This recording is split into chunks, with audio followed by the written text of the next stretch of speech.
Persist. To continually try again at something to accomplish a specific goal.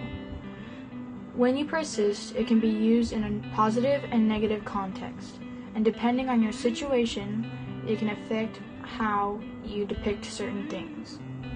To me, persistence, or to persist, means that you try your best to try to succeed in something that you are passionate about. To persist means to keep going no matter what. For example, Mary Mahoney was the first African-American nurse in the United States of America. She had to overcome a lot of obstacles to get to that position. And after she did, she made sure it was easier for African-American people to become nurses too. Persist. It is a word that means I will never give up ever again. Persist. To continuously do something even when it's difficult or challenging. Something I persist in is in my schoolwork. Even when a subject is hard, I make sure to ask my teachers and my peers to gather new information, because I know that I can do it. Persist. To be relentless, to keep trying, to be brave. Persistent. To repeat something again and again. Persist. The drive to not give up. Continue doing whatever it is you're doing, and do it with all your strength. Have you ever had the feeling to keep pushing and trying to do the best that you can? You know what that's called? Persistent. Without persistent, your ability to grow and develop as a person will be severely restricted, and so will be the amount of success, wealth, and happiness that you will be able to achieve. Persistent can also determine whether your choices lie successfully in your path of life. Keep your head up and strive for success, and never stop doing what you want to do.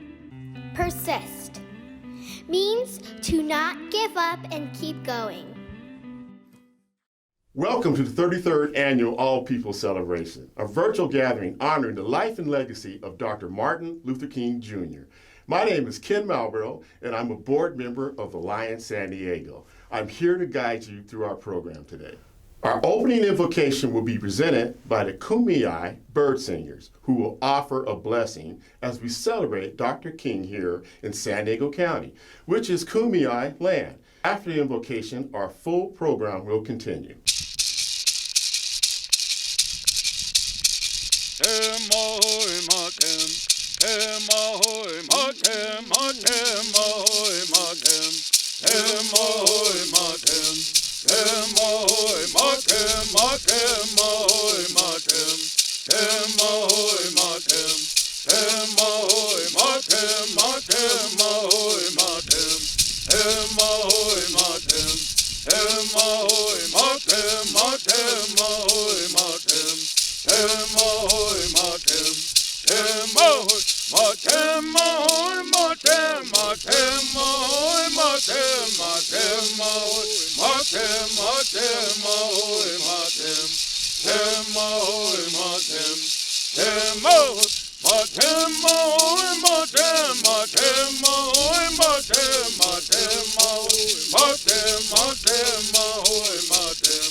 Good morning, buenos dias.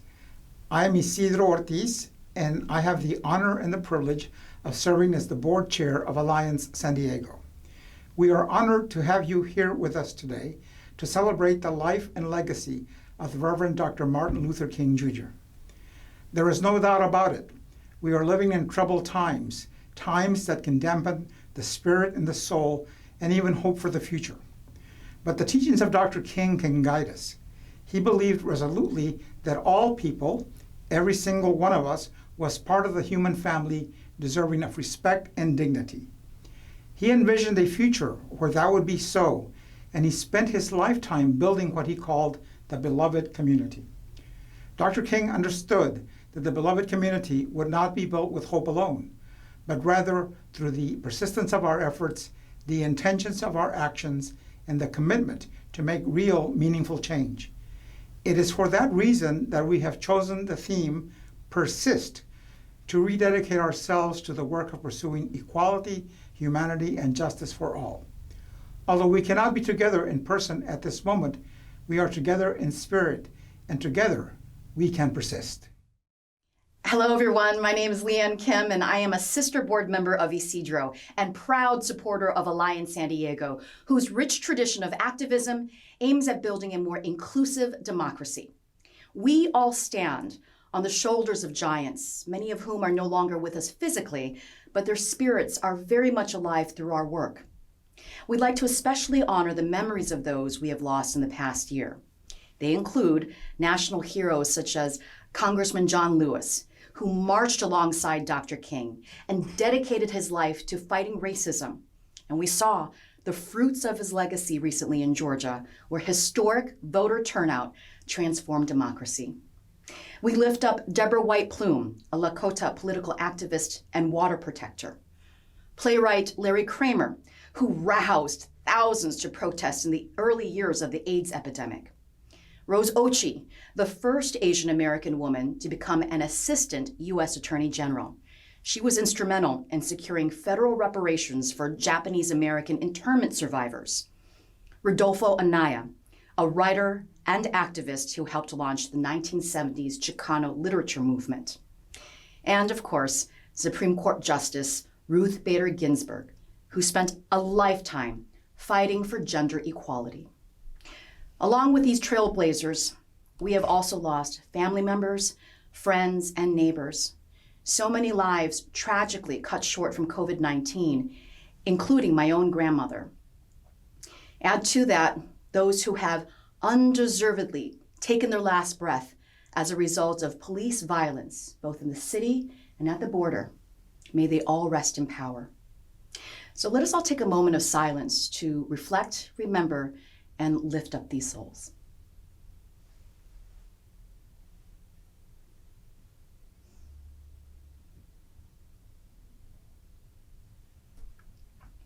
Thank you. Well, we have a meaningful program lined up for you to help reconnect, recalibrate, and recommit to the work ahead. And how lucky we are to have such a talented group of artists, awardees, and special guests, including our keynote speaker, Bishop Flunder, who they all embody what it means to persist, as Dr. King challenged us to do. So please enjoy the program. And now, here is Emmy-winning poet Boris Blues Rogers, all the way from North Carolina, who will share his powerful spoken word. Well, just because of my existence, they say my skin is a resistance. Oh, I've been fighting for my whole life against injustice, cause it ain't right. I pray to God that I don't die, shot down right before my daughter's eyes. I'ma fight to keep breathing, give my children something to believe in. Living in a world that seems so cold, I hope this song give them a little hope. This for all of my kinfolk, caught up in them systems with them years to go. Know that we praying on the outside, hoping that you come home. I was born of resistance, raised like the strength of a black fist. Papa told me, don't you ever back down. My nappy hair is like God's crown, cause I was born of resistance. Wading in the water, let my soul swim. Mama gave me truth so I won't drown. Moving forward, no going back now.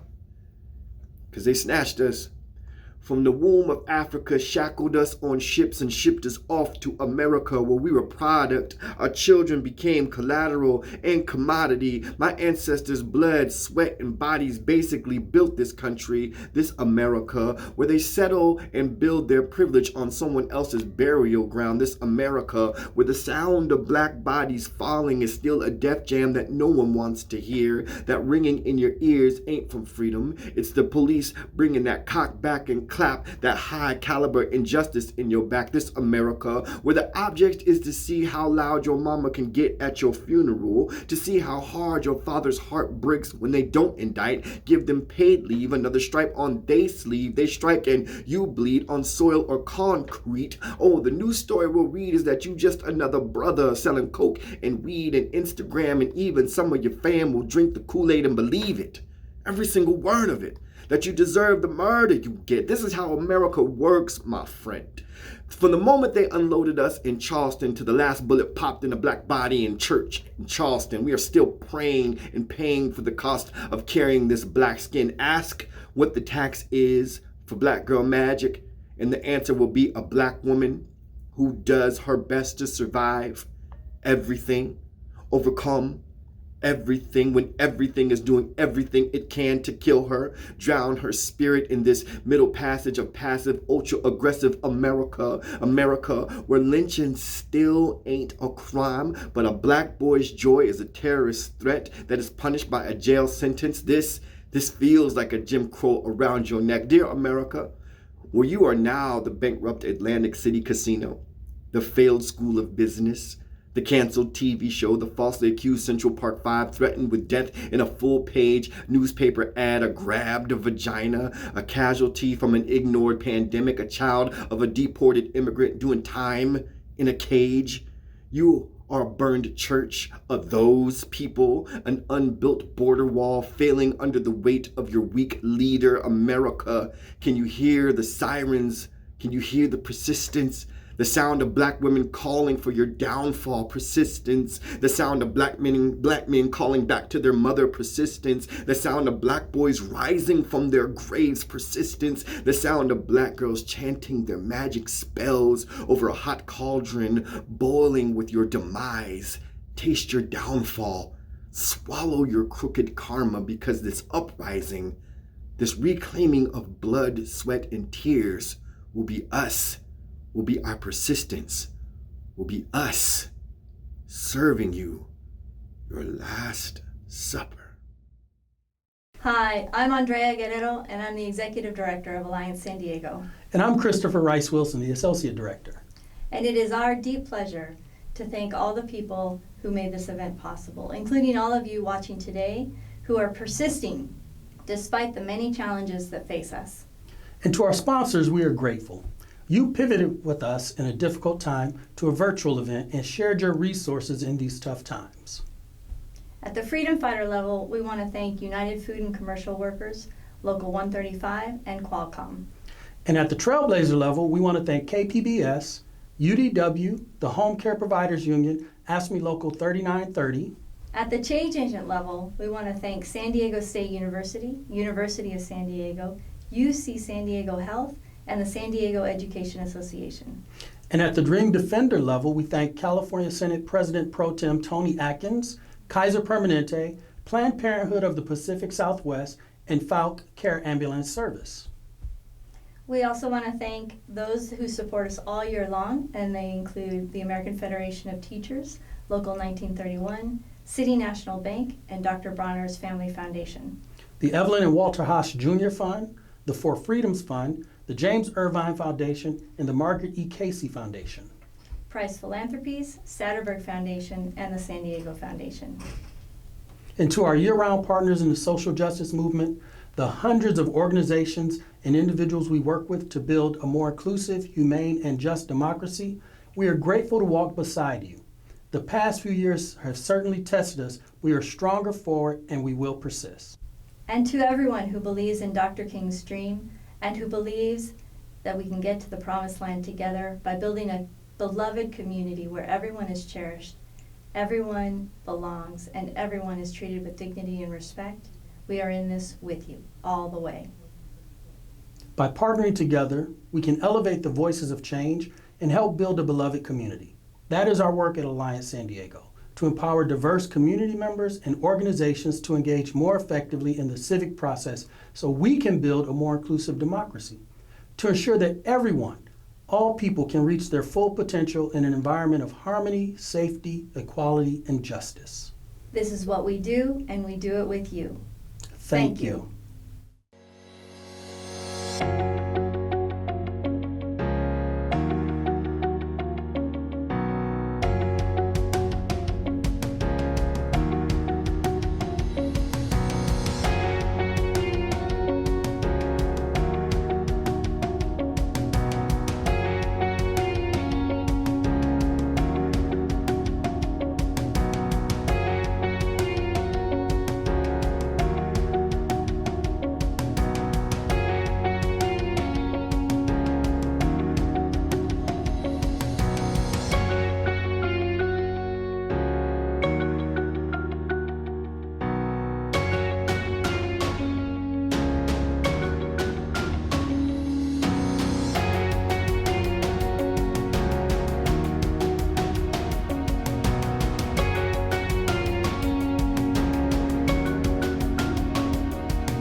Good morning. My name is Danelle Scarborough. I'm a board member at Alliance San Diego, and it is my honor to present the Ashley L. Walker Social Justice Award this morning. Before we tell you about the awardee, let me tell you about Ms. Ashley Walker. She has touched so many lives, including my own. She's a lifelong social justice advocate that has left an indelible mark on the world. As a child, she integrated her all-male, all-white school at significant peril to herself. As an adult, she fought for the downtrodden, the marginalized, and the endangered, always leading with love. She's credited with institutionalizing comprehensive domestic violence services in San Diego County, after which she worked tirelessly to build a more inclusive San Diego as the longtime executive director of the City of San Diego's Human Relations Commission. Ashley Walker is a founding board member of Alliance San Diego, and I am honored to extend the award in her name today. The award recognizes an individual or group for their work in promoting peace, social justice, human and civil rights in our community. This year, the Ashley L. Walker Social Justice Award is given to San Diego City Council member Monica Montgomery Stepp for her tireless work to build an inclusive San Diego. Known as the People's Council member, Ms. Montgomery Stepp grew up in Southeast San Diego, became a lawyer, has dedicated her career to advancing equity and justice for all. As a council member, she strongly advocates for the equitable allocation of government resources and for fair treatment of marginalized communities. She's also leading courageous conversations about racial justice and police reform. This past year, she led the most successful measure on the ballot to create San Diego's first independent, community-based police review commission, empowered with the authority, expertise, and resources to conduct investigations and inform policy reform to build accountability and trust between community and police, which are the bedrock of true public safety. For her courage, her commitment, and her conviction, we extend the Ashley L. Walker Social Justice Award to Councilmember Monica Montgomery Stepp. Congratulations. Good morning, and thank you, Alliance San Diego, for your faithfulness to continue this tradition. Although this is a virtual celebration today, it is an honor to once again take part in the annual All People celebration as we reflect on the teachings of Dr. King and our persistence in the quest for an equitable democracy.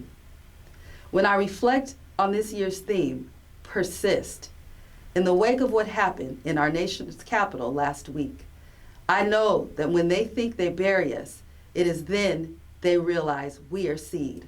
We must persist when we are faced with blatant injustices. We must persist when we are told we aren't qualified, as we work twice as hard to be treated less than equal. We must persist when we know there are two Americas and two justice systems. We must persist when our governmental entities have intentionally disinvested in our communities of concern. We must persist when the issues that have plagued our communities have only been exacerbated by the public health crisis turned economic crisis. Today, Alliance San Diego saw fit to award me with the 2021 Ashley L. Walker Award. My name may be on the plaque, but this award belongs to every local freedom fighter, community activist, grassroots organizer, and tireless advocate for social and racial justice in our region. It is these voices crying out as thunder that we saw a ban on the carotid restraint by all of California law enforcement, the establishment of the Office of Race and Equity with a $3 million equity fund, and the passage of Measure B, which will create an independent commission on police practices. My name is on the plaque, but it took all of you, the village, to demand a change as we fight to not be marginalized or disenfranchised. May we persist until we realize Dr. King's dream, equity for all people. I thank Ms. Walker for her tireless commitment to social justice, and from the bottom of my heart, thank you for this honor.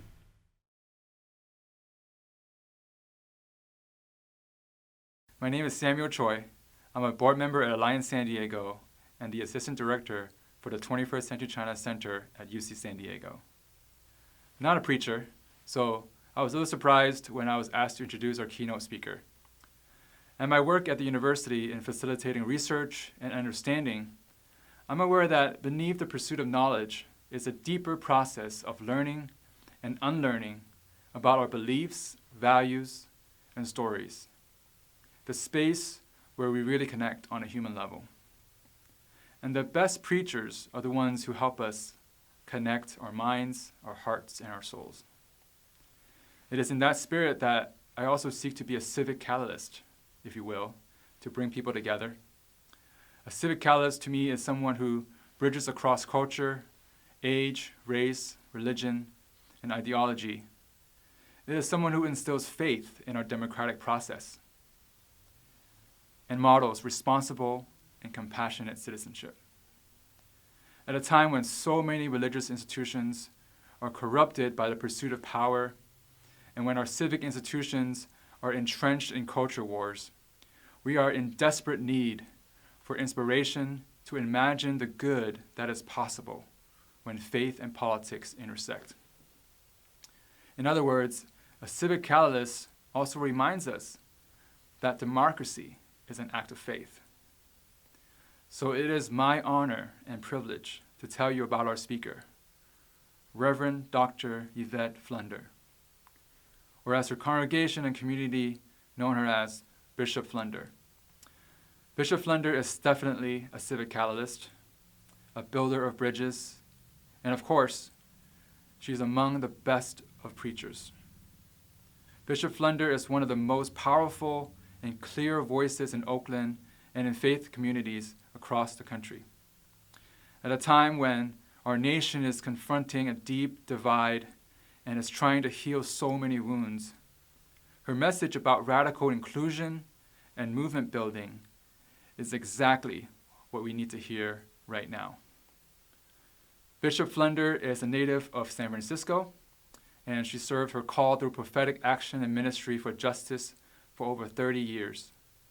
This call to blend proclamation, worship, service, and advocacy on behalf of those most marginalized in church and in society led to the founding of the City of Refuge United Church of Christ in 1991. In 2003, she was consecrated presiding bishop of the Fellowship of Affirming Ministries, a multi-denominational coalition of over 100 primarily African American Christian leaders and laity. Bishop Flunder is on the board of Star King School for the Ministry and at Demos, and she taught at many theological schools.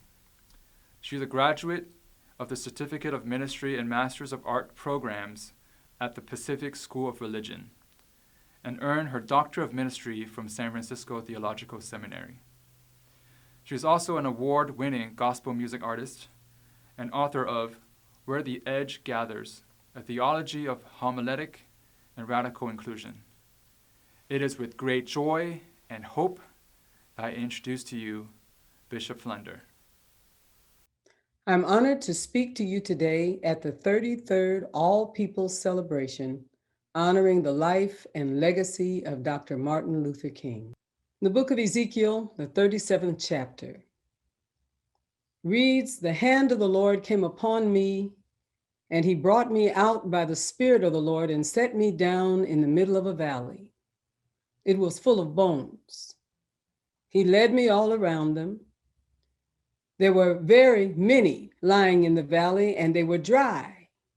And he said to me, 'Mortal, can these bones live?' And I answered, 'O Lord God, you know.'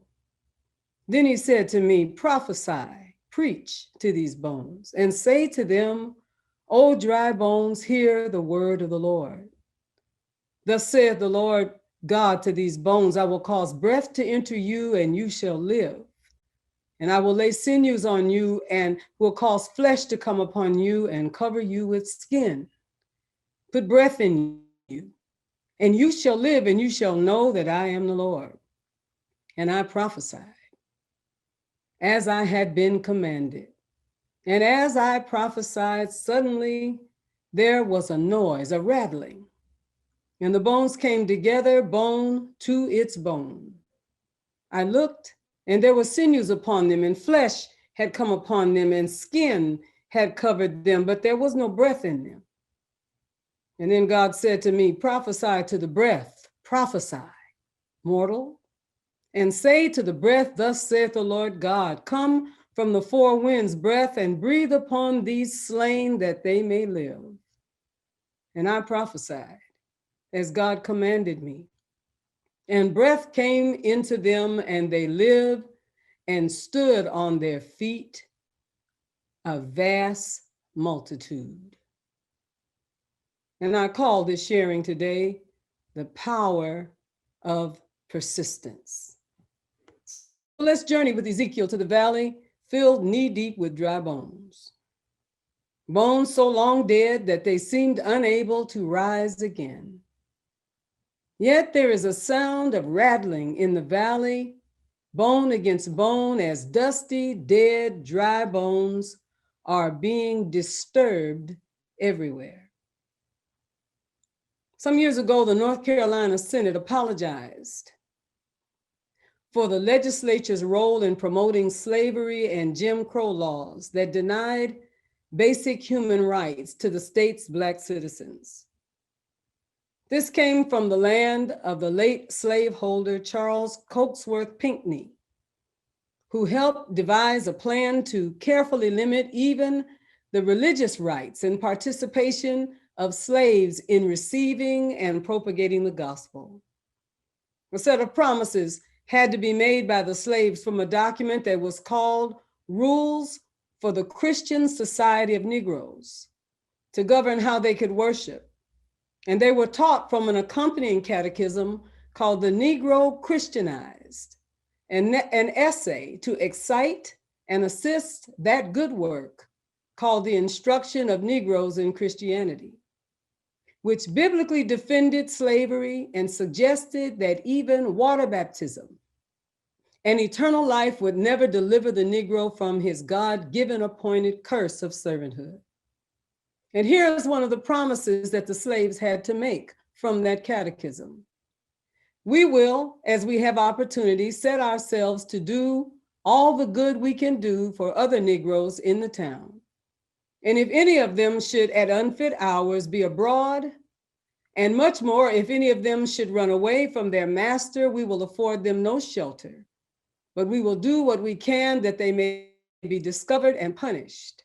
And if any of us are found faulty in this matter, they shall no longer be of us. Following the lead of lawmakers in neighboring Virginia, North Carolina Senate unanimously backed a resolution acknowledging its profound contrition for the official acts that once sanctioned and perpetuated the denial of basic human rights and dignity for fellow humans. And then Virginia lawmakers unanimously passed their resolution apologizing for slavery in February of the next year. And then Maryland lawmakers approved their own apology for slavery recently. And lawmakers in Georgia and Missouri considered and are considering similar legislation for their history. Why? Because one senator said that he did not know what North Carolina was apologizing for, but the Democrat, Tony Rand, persisted. And the then Senate Majority Leader and the bill's primary sponsor added that such an apology will help us to try to better, as children of God, be representatives of all the people of this state. Thank you, Tony Rand, because racist bones still need rattling, and we need Tony Rand types to persist. Amnesty International reports that up to 200,000 comfort women were sexually enslaved by the Japanese Imperial Army from around 1932 to the end of the World War II. 60 years after the end of World War II, survivors of sexual slavery systems had still been denied justice. Comfort women, these women who were taken from their homes as spoils of war and made to serve the Japanese army with their bodies to save their lives in what were called comfort camps. These comfort camps were in China, Burma, Japan, the Philippines, Guam, and other countries where the Imperial Army made its mark. 80 or 90% of the women, most of them teenagers, were Korean. And in these brothels, the women suffered from disease and malnutrition and died as a result. They were also summarily beaten, tortured, or killed if they resisted in any way.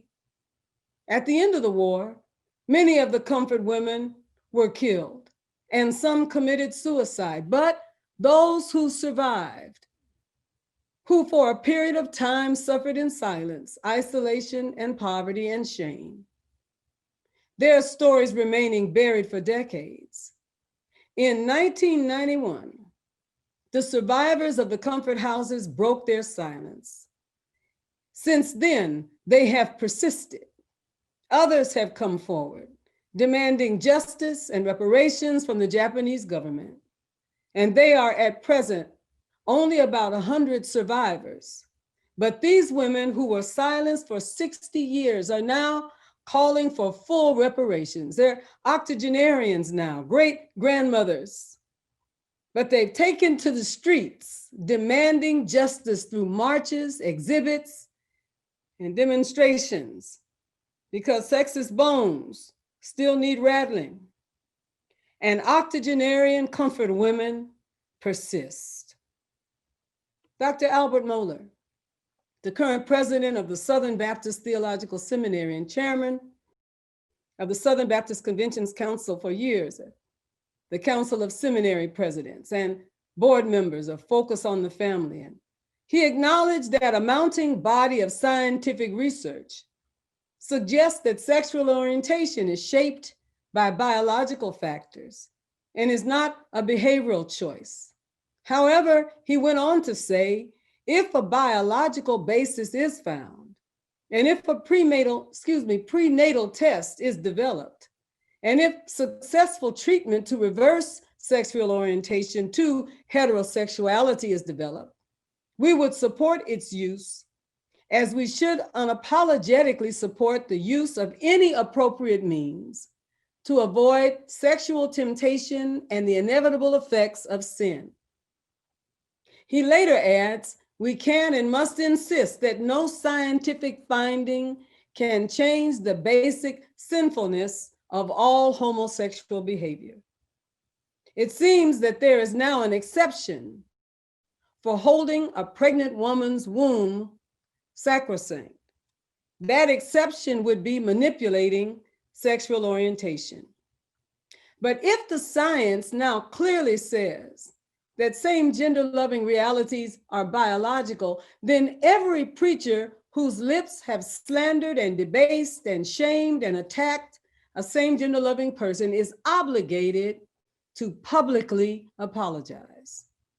Homophobic bones are rattling. But the truth of it is, there is a need to persist, consistently persist, and push back against those realities that are informed by poor religion and poor science. A woman in Georgia, her name is Stacey Abrams, who was denied the win of the gubernatorial race 2 years ago. Polls were displaced. People were denied access. Her opponent, who was in charge of the election process, saw to it in many ways that those who had her win in mind were the ones who had the least access to the polls. But she did not pout. She did not whine. She did not seek in any way pity. What she did is she came back and she organized and she worked and she worked and she talked and she rallied and she worked and she preached and she helped and she worked. She came back not only to help Warnock and Ossoff to win, but by helping them to win, won the Senate of the United States of America. She persisted. What do we do with this kind of mindless hatred and blatant denial of the rights of all people to share in the love and light of God? What do we do to make dead bones live, beloved? Dead bones need resurrection, anastasis, the standing up again from death. That is a resurrection, a moral recovery of spiritual truth, a return to what we know is right, to be raised to life again. Bones need prophets who are not afraid or intimidated by not being a part of the acceptable social norm or status quo. One prophet named Dr. Martin Luther King spoke in one of his many epistles.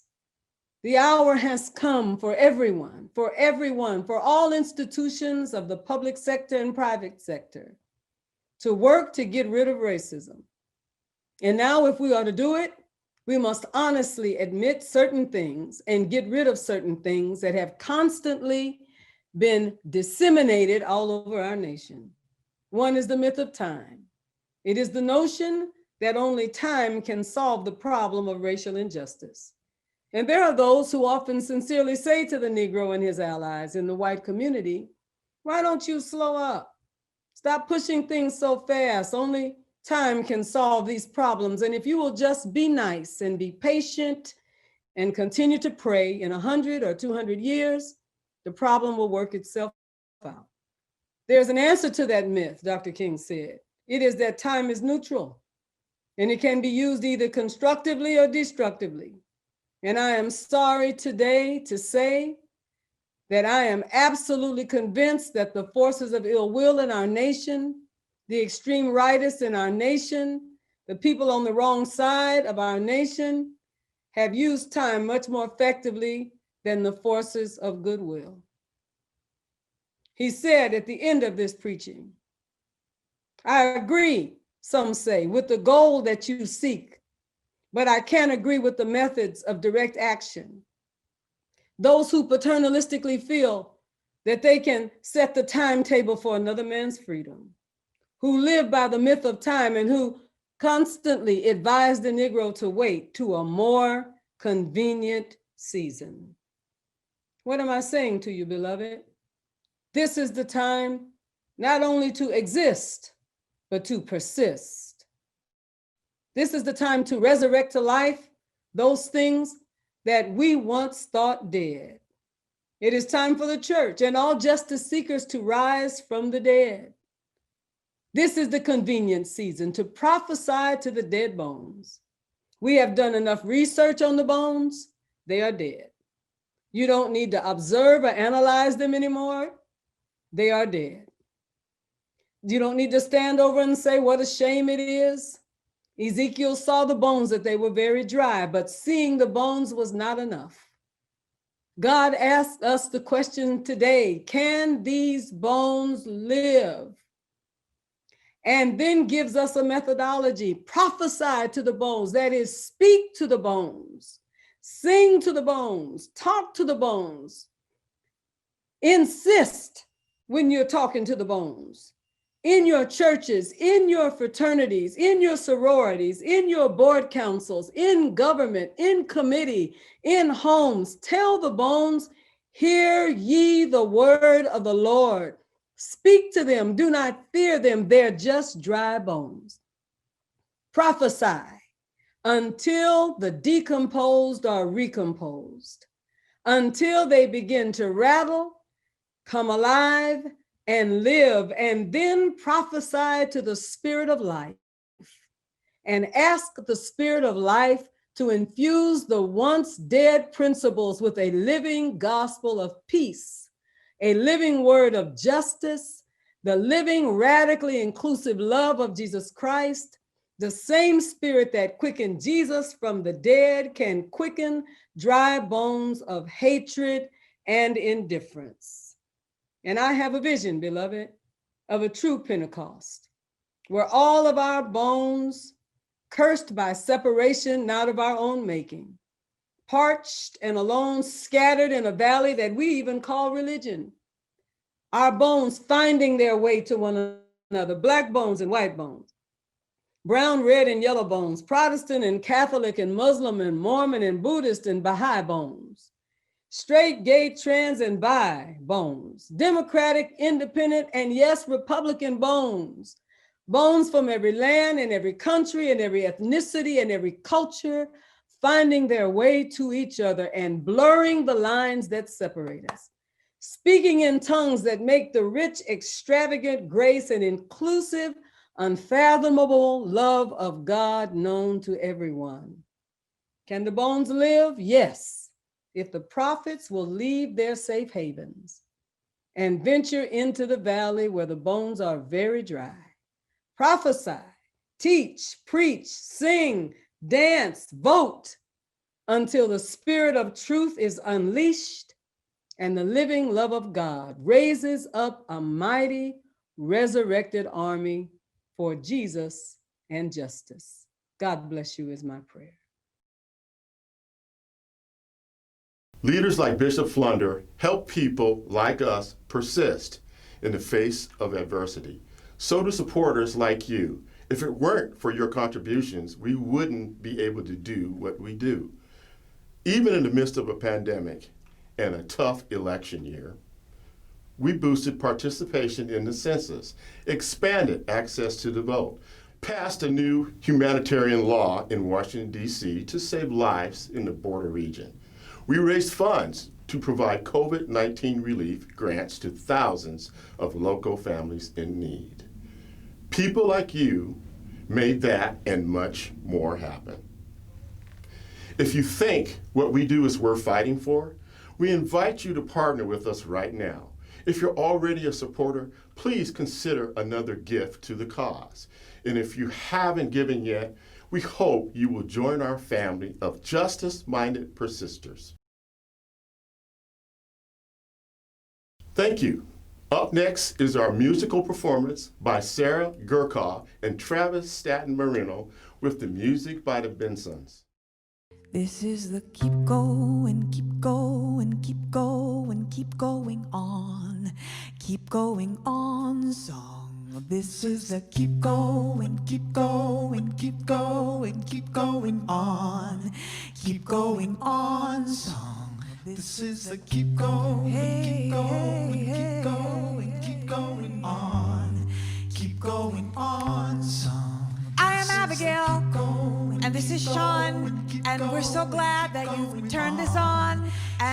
welcomed us into your home, and you are welcome into our home. We're in Dayton, Ohio.